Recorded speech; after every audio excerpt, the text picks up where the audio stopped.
whatever land that you took over. These women are now yours to do whatever you want to do with them. Okay?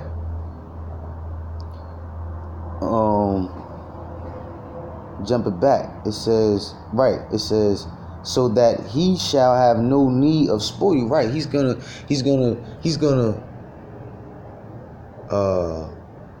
appreciate the value of his virtuous woman so much that he's not going to have a care for any other women. All right, he will be, especially in this world, if you had a virtuous woman, you wouldn't be beat for chasing these hood rat bitches. You wouldn't be beat for chasing, because even the best women of this world can't be compared to a virtuous woman. Okay?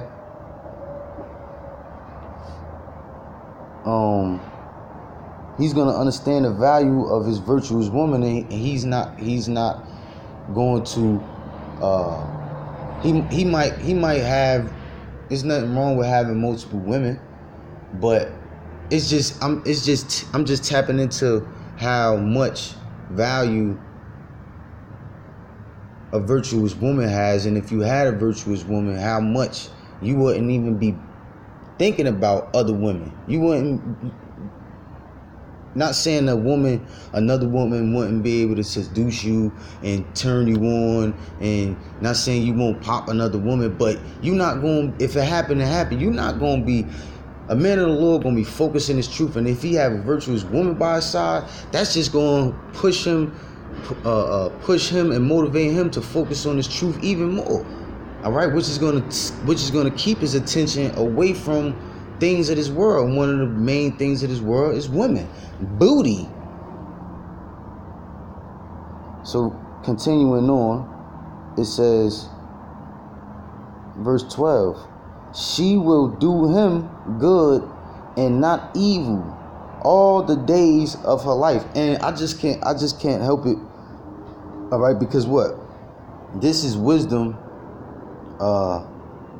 This is wisdom to kings on how to conduct yourself. All right, and who's the King of Kings, man? Yahweh Shah. All right, so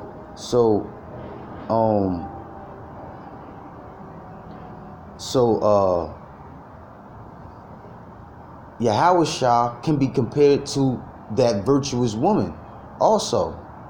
Okay? And who's the husband of the virtuous woman? Yahweh. All right? And Yahweh, jumping back up to verse 11, Yahweh does safely trust in Yahweh Shah. All right? And through Yahweh Shah being perfect, being made that perfect example, he has no need for any other nation. He has no need for any other nation, because his purpose for his nation is going to be fulfilled through Yahweh Shah being that virtuous woman, being the top woman of all the women that are going to be married to the husband, which is Yahweh. Okay? She will do him, all right? Yahweh Shah did and will do him, which is Yahweh, good and not evil all the days of her life. Right? Yahweh Shah was the only perfect example. The only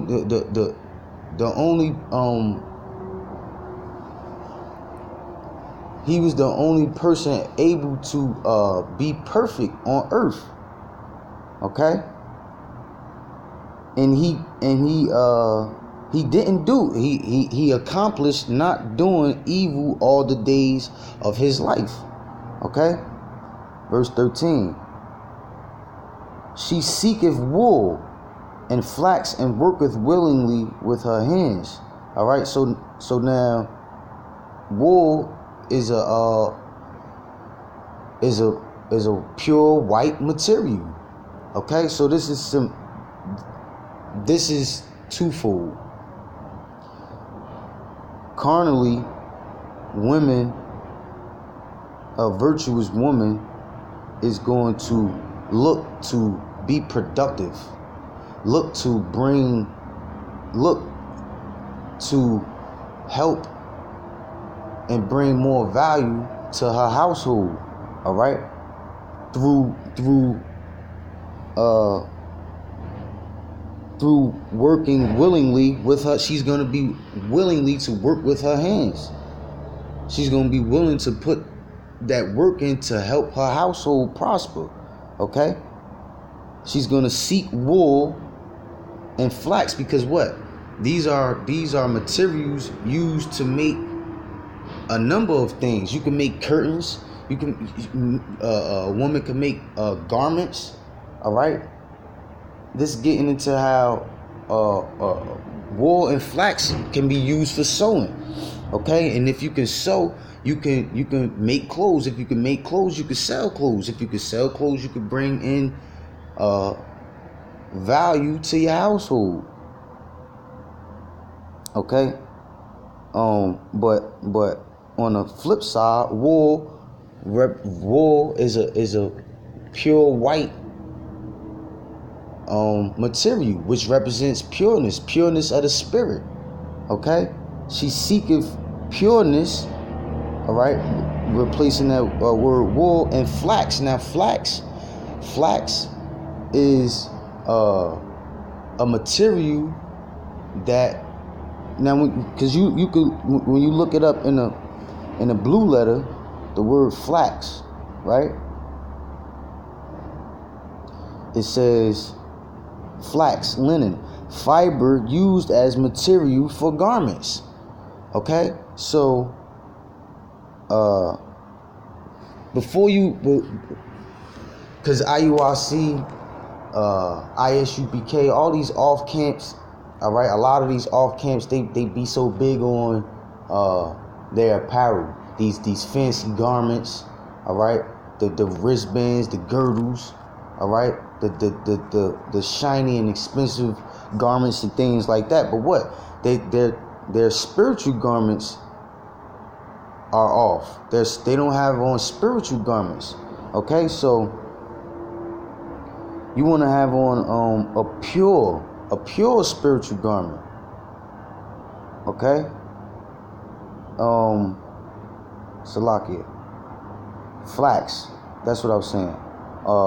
Flax is a material that can be used to make garments. Now, when you look up a material that's made of flax, is very similar to the to sackcloth. To sackcloth. And what does sackcloth represent? Because we wore sackcloth when we was in a time of mourning. Okay? Sackcloth can be compared, can be symbolic for being humbling yourself. Okay, so it says, she seeketh wool, which represents pureness, and flax, which represents humility and being humble. Okay, and worketh willingly with her hands. So that's the spirit that you want to be in. You want to be in the pure spirit of Yahweh Bashim Yahushua sound doctrine, humbly. And if you are in that spirit, you're going to be more than willing to work with your hands. You're going to be more than willing to put in, to do videos, to go to camp, to be brotherly, to do whatever you can do to contribute to the body of Yahweh Basham Yahushua. Verse 4, Proverbs 14, Salakia. Proverbs 31 and 14. She is like the merchant's ships. She bringeth her food from afar. See? She is so willing to work with her hands and bring in more value to her household, that it says she is like the merchant ships. She bringeth her food from afar. All right, and that's one of the that's a characteristic of a virtuous woman. All right, she's going to be willing to make dinners. She's going to be willing to make dinners and sell dinners to the community, to the neighborhood. Okay, so what? So she could bring in money. She's going to even be willing to travel, and probably set up shop and sell her merchandise. Okay, if her husband allows her to do so. Okay, but what? It says her husband shall trust her, basically. It said jumping up. It says the heart of her husband do safely trust in her. So if he trusts in her, he's probably going to be, especially if their household, all right, in modern day terms, bills might be coming up, all right, and the household is short of money. Okay, I have a virtuous woman. I trust her. I know her spirit is I trust in the spirit that is within her. All right, which should be the Holy Spirit of Yahweh Hashem Yahushua. All right, based on me trusting in the spirit within her, I'm willing to allow her to persuade me to allow her to take her ability to cook these amazing dishes and go sell them so that we could pay the rent. Okay? Jumping back to 14. She is like the merchant ships. She bringeth her food from afar. Verse 15. She riseth also while it is night, while it is yet night, and giveth meat to her household and a portion to her maidens. And like I said, I can't help but to think of Yahushua when I read this. It says, she riseth also while it is yet night. And like the scriptures say, like the scriptures talk about light coming into this world of darkness. Okay? And who is that light? Yahushua. Okay? So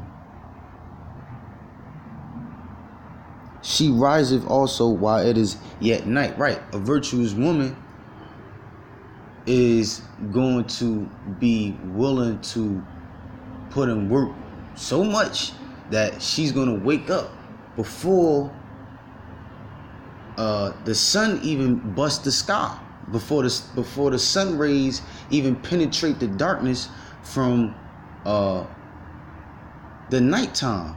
Okay, she's gonna be willing to get up early as hell in the morning to start putting that work in. Okay. It says, and giveth meat to her household and a portion to her maidens. She's gonna make sure that she does everything in her power to feed those of her household, and she might even have help, other women, servants helping her to carry out what it is that she's trying to accomplish. All right.